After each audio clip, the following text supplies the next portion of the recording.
খুব কম দিনৰ ভিতৰতে বিৰোধী দলৰ দলপতি নাইবা কংগ্ৰেছ বিধায়িনী দলৰ নেতা হাইকমাণ্ডে নিযুক্তি কৰিব দলৰ হাইকমাণ্ডে যাকে দিয়ে তাকে লৈ আমি কাম কৰিম আৰু আমি দলৰ সাধাৰণ কৰ্মী তৃণমূল পৰ্যায়ৰ পৰা কাম কৰি কৰি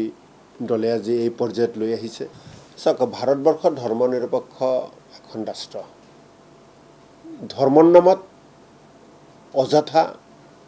কোনো আইন প্ৰয়োগ কৰিব নালাগে UCC এই সময়ত অসমত কিমান প্ৰয়োজন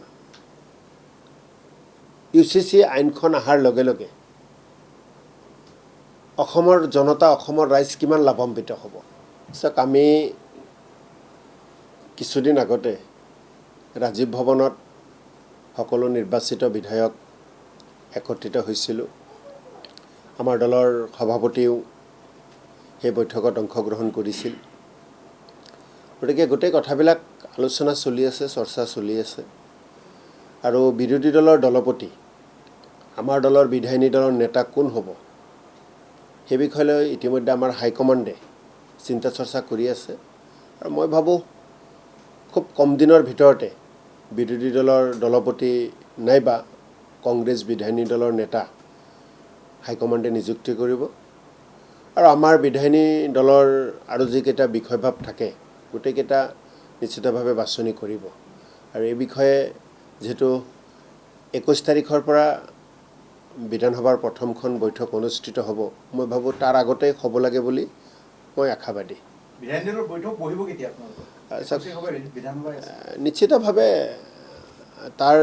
তাৰিখ অতি সোনকালে আপোনালোকে জানিব পাৰিব আমাৰ হাইকমাণ্ডে এই বিষয়ে চিন্তা চৰ্চা কৰি আছে গতিকে 21ৰ আগতেই সকলো ক্লিয়াৰ হ'ব বুলি মই ভাবোঁ চাওক চৰ্চা মানুহে কৰিবই কোনে কি ক'ব তাকতো আমি বাধা দিব নোৱাৰোঁ আমাৰ দল ধৰ্মনিৰপেক্ষ দল আৰু আমি হাইকমাণ্ডক বিশ্বাস কৰোঁ নিখিল ভাৰত কংগ্ৰেছ কমিটিৰ সভাপতি ডাঙৰীয়াই গোটেইখিনি সিদ্ধান্ত ল'ব আৰু তেখেতে যি সিদ্ধান্ত লয় আমাৰ 19জন বিধায়কে মূৰ পাতি গ্ৰহণ কৰিব অসমৰ কংগ্ৰেছৰ নেতাকৰ্মীসকলে সেই সিদ্ধান্ত মূৰ পাতি গ্ৰহণ কৰিব আপোনাক যদি দায়িত্ব দিয়ে আপুনি ল'বলৈ সাজু আছে চাওক আমাৰ বিধায়িনী দলত তেনেকুৱাভাৱে কোনো কেণ্ডিডেট নহয় যে মই কেণ্ডিডেট দলৰ হাইকমাণ্ডে যাকে দিয়ে তাকে লৈ আমি কাম কৰিম আৰু আমি দলৰ সাধাৰণ কৰ্মী তৃণমূল পৰ্যায়ৰ পৰা কাম কৰি কৰি দলে আজি এই পৰ্যায়ত লৈ আহিছে গতিকে দলে যিকোনো সিদ্ধান্ত দিলে আমি সেইধৰণে কাম কৰোঁ আৰু আহি থকা দিনত আমাৰ এটাই কাম হ'ব যে কংগ্ৰেছ বিধায়িনী দলে বিৰোধী দলৰ ভূমিকা ভালকৈ পালন কৰিব অসমৰ কণ্ঠ হ'ব লাগিব বিৰোধী দল আৰু সেই অসমৰ কণ্ঠ হোৱাৰ কাৰণে কংগ্ৰেছৰ 19জন বিধায়কে ৰাইজৰ হকে মাত মাতিম ৰাইজৰ কাৰণে কাম কৰিম মোৰ কথাত দলৰ হাইকমাণ্ডৰ ওপৰতে নিৰ্ভৰ কৰিছে বিৰোধী দলৰ বৈঠক বা CLP নেতা চাওক আপোনালোকে জানেই যে আমি নিখিল ভাৰত কংগ্ৰেছ কমিটি তাৰপিছত অসম প্ৰদেশ কংগ্ৰেছ কমিটি গোটেই এই বিষয় লৈ চোৱা চিতা কৰিব আৰু আমাৰ 19জন বিধায়কেও যিকোনো বিধায়কক আপোনালোকে সুধিব দলৰ নেতৃত্বই যি সিদ্ধান্ত লয় সকলোৱে সেইটোৱে মানিব বুলি ক'ব আৰু সেইটোৱে আমাৰ কথা 19জন বিধায়কৰ এটাই কথাই হ'ব মই যেনেকৈ কৈছোঁ যে দলৰ নেতৃত্বই যি সিদ্ধান্ত লয় সেই সিদ্ধান্তত আমি কাম কৰিম কেতিয়াবা আমি হাইকমাণ্ডক বেছি গুৰুত্ব দিওঁ কাৰণে আমাক কোনোবাই সমালোচনাও কৰে কিন্তু আমি হাইকমাণ্ড মানি চলা মানুহ আমি কংগ্ৰেছী আমি হাইকমাণ্ডক মানি চলোঁ গতিকে হাইকমাণ্ডৰ সিদ্ধান্তই চূড়ান্ত সিদ্ধান্ত 20 তাৰিখে CLP বৈঠক হ'ব বুলি খবৰ এটা ওলাইছে নিশ্চিতভাৱে যেতিয়া এইটো আপোনাৰ বিধানসভা যেতিয়া বহে তাৰ আগদিনা সাধাৰণতে আমি CLP মিটিং এখন কৰোঁ বা কংগ্ৰেছ বিধায়িনী দলৰ মিটিং এখন আমি কৰোঁৱে গতিকে খবৰ ওলোৱা বুলি নহয় 21 তাৰিখ হ'লে 20 তাৰিখে এইটো সাধাৰণভাৱে এখন বৈঠকেই হ'ব মই ভাবোঁ যে তাৰ আগতেও বৈঠক হ'ব পাৰে মানে 20 তাৰিখৰ আগতে আপোনালোকৰ দলপতি নিৰ্বাচিত হ'ব চাওক গোটেই কথাবিলাকৰ ওপৰত নিৰ্ভৰ কৰিছে নিখিল ভাৰত কংগ্ৰেছ কমিটিৰ মাননীয় সভাপতি ডাঙৰীয়াই গোটেইখিনি সিদ্ধান্ত ল'ব গতিকে তেখেতে নিশ্চিতভাৱে আমাৰ হাইকমাণ্ডত থকা গোটেইখিনি মানুহ জনা বুজা মানুহ গতিকে যেতিয়া সিদ্ধান্ত ল'লে ভাল হ'ব কাৰ্যকৰী হ'ব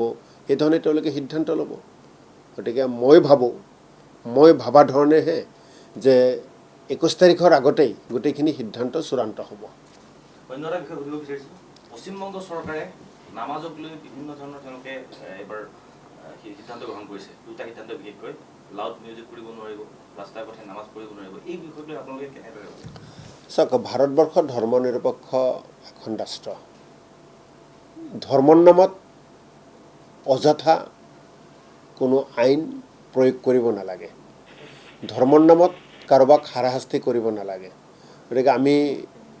প্ৰত্যেকজন মানুহে নিজৰ অধিকাৰ আছে নিজৰ ধৰ্ম পালন কৰাৰ সেই ক্ষেত্ৰত কাৰোবাৰ হাতত ক্ষমতা থাকিলেই সেই ক্ষমতা ব্যৱহাৰ কৰি কাৰোবাক আঘাত আনিব নালাগে ক্ষমতাৰ অপব্যৱহাৰ কৰিব নালাগে পশ্চিমবংগত যিবোৰ কথা শুনি আছোঁ সঁচা মিছা নাজানো কেতিয়াবা কেতিয়াবা সংবাদ মাধ্যমত দেখা পাওঁ ছ'চিয়েল মিডিয়াত দেখা পাওঁ গতিকে তেওঁলোকে বিজেপিয়ে নতুনকৈ পশ্চিমবংগখনত শাসন কৰি আছে শাসন আৰম্ভ কৰিছে গতিকে সেই শাসন কোনোবা ধৰ্মক জ্বালা যন্ত্ৰণা দিয়াৰ নামত শাসন হ'ব নালাগে কাৰোবাক কষ্ট দিয়াৰ নামত শাসন হ'ব নালাগে সকলোকে লৈ সকলোকে সমান অধিকাৰ দি শাসন হ'ব লাগে তাৰ কাৰণে আহ্বান জনাইছোঁ আৰু নতুন বিধেয়ক আহি আছে কি ক'ব এতিয়া UCC এই সময়ত অসমত কিমান প্ৰয়োজন UCC আইনখন অহাৰ লগে লগে অসমৰ জনতা অসমৰ ৰাইজ কিমান লাভান্বিত হ'ব বা এই আইনখন বৰ্তমান নাই তাৰ কাৰণে অসমৰ ৰাইজ কিমান ক্ষতিগ্ৰস্ত হৈছে এই কথাবিলাক আগতে আমি পাতিব লাগিব মই ভাবোঁ UCCৰ প্ৰয়োজন বৰ্তমান অসমত নাই মাননীয় মুখ্যমন্ত্ৰী ডাঙৰীয়াই নাইবা ৰাজ্য চৰকাৰখনে বা বিজেপি দলে UCC অসমৰ ৰাইজৰ স্বাৰ্থত আনিব বিচৰা নাই কেৱল ৰাজনৈতিক এজেণ্ডা তেওঁলোকে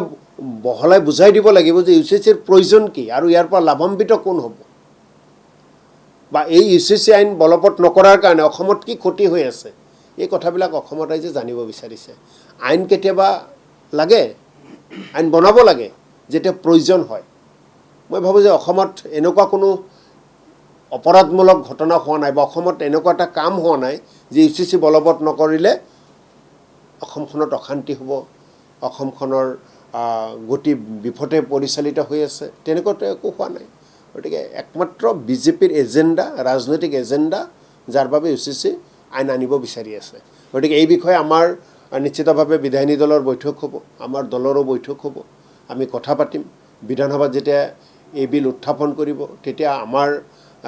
যিখিনি কৰণীয় আমাৰ যিখিনি দায়িত্ব যে আমাৰ যিখিনি ক'বলগীয়া নিশ্চিতভাৱে বিধানসভাৰ ভিতৰত আমি ক'ম চাওক আপোনালোকে নাই বুলি কৈছে বিজেপি এটা কমিটি কৰিছে আমি কমিটি কৰা নাই নগাঁও লোকসভা কংগ্ৰেছৰ দখলতো বৰ্তমান আছে এই মুহূৰ্তত নগাঁও লোকসভাৰ সাংসদজনে পদত্যাগ কৰিছে কিন্তু তেওঁ কোন দলৰ পৰা জয়যুক্ত হৈছিল কংগ্ৰেছ দলৰ পৰা গতিকে নগাঁও লোকসভা যি উপনিৰ্বাচন হ'ব সেই উপনিৰ্বাচনত এইবাৰো নগাঁও লোকসভাৰ সন্মানীয় ৰাইজে কংগ্ৰেছ দলৰ প্ৰাৰ্থীকে ভোট দিব নিশ্চিতভাৱে চাওক উপনিৰ্বাচনৰ আগতে ঘোষণা কৰিব দিয়ক কোনে কোনে খেলিব বিচাৰে বা দলৰ নগাঁও লোকসভাৰ কৰ্মকৰ্তাসকলে কাক কাক বিচাৰে কাক দিলে বেছি ভাল হ'ব এই বিষয়ে অলপ সময় আছে এই বিষয়ে সিদ্ধান্ত লোৱা হ'ব আৰু সকলোতকৈ উপযুক্ত কেণ্ডিডেট এটাত প্ৰক্ষেপ কৰা হ'ব বয় বস্তু অত্যাধিক দাম বাঢ়িছে পেট্ৰল ডিজেলৰ দাম বাঢ়িলে আৰু বয় বস্তু বহুত দাম আকাশলংঘী হৈছেগৈ নৰেন্দ্ৰ মোদী ডাঙৰীয়াই নিৰ্বাচনৰ আগত বিশেষকৈ অসম আৰু পশ্চিমবংগত যি ধৰণে ভাষণ দিছিল অসম আৰু পশ্চিমবংগ বেলেগ ৰাজ্য আৰু এখন তিনিখন ৰাজ্য তেওঁলোকে লাভ কৰিলে ৰাইজে বিজেপিক দিলে নৰেন্দ্ৰ মোদী ডাঙৰীয়াক উপহাৰ দিলে আৰু নৰেন্দ্ৰ মোদী ডাঙৰীয়া আৰু বিজেপিয়ে অসমৰ বিজেপি চৰকাৰখনে পশ্চিমবংগৰ বিজেপি চৰকাৰখনে আৰু মই পশ্চিমবংগলৈ যাওঁ অসমৰ কথালৈ আহোঁ হিমন্ত বিশ্ব শৰ্মাৰ চৰকাৰখনে নৰেন্দ্ৰ মোদী ডাঙৰীয়াৰ কেন্দ্ৰীয় চৰকাৰখনে অসমখন তৃতীয়বাৰৰ বাবে বিজেপিৰ হাতত দিয়াৰ পিছতো অসমৰ ৰাইজক ডাঙৰ উপহাৰ দিলে কি দিলে মূল্য বৃদ্ধি কৰিলে পেট্ৰল ডিজেলৰ দাম হ'ল বয় বস্তুৰ দাম বাঢ়িলে আকাশলংঘী আৰু আজিৰ তাৰিখত দাম কমাৰ কোনো প্ৰশ্নই নাই দাম কিমানলৈ বাঢ়িব এই কথা সকলো ৰাইজৰ মনত ডাঙৰ প্ৰশ্ন গতিকে যেতিয়া চৰকাৰ হয় ৰাইজে আশা কৰে যে চৰকাৰৰ পৰা কিবা সকাহ পাম, কিন্তু নৰেন্দ্ৰ মোদী ডাঙৰীয়া আৰু হিমন্ত বিশ্ব শৰ্মাৰ চৰকাৰে শাসনত বহিয়েই ৰাইজৰ ওপৰত মাধমাৰ দিলে মূল্য বৃদ্ধি কৰি। গতিকে মই ৰাজ্য চৰকাৰৰ প্ৰতি আৰু কেন্দ্ৰীয় চৰকাৰৰ প্ৰতি আহ্বান জনাইছোঁ, বিজেপি দলৰ নেতৃবৰ্গৰ প্ৰতি আহ্বান জনাইছোঁ, মানে আশা কৰি আপোনালোকক ভোট দিছে, আপোনালোকে চৰকাৰ গঠন কৰিছে, এতিয়া ৰাইজক সকাহ দিয়াৰ সময়, ৰাইজক কষ্ট দিয়াৰ সময় নহয়। আপোনালোকে আহিয়ে কষ্ট দিয়া আৰম্ভ কৰিলে। মূল্যবৃদ্ধি ৰোধ কৰিব লাগে, এই দাবী ৰাইজৰ, এই দাবী আমাৰ।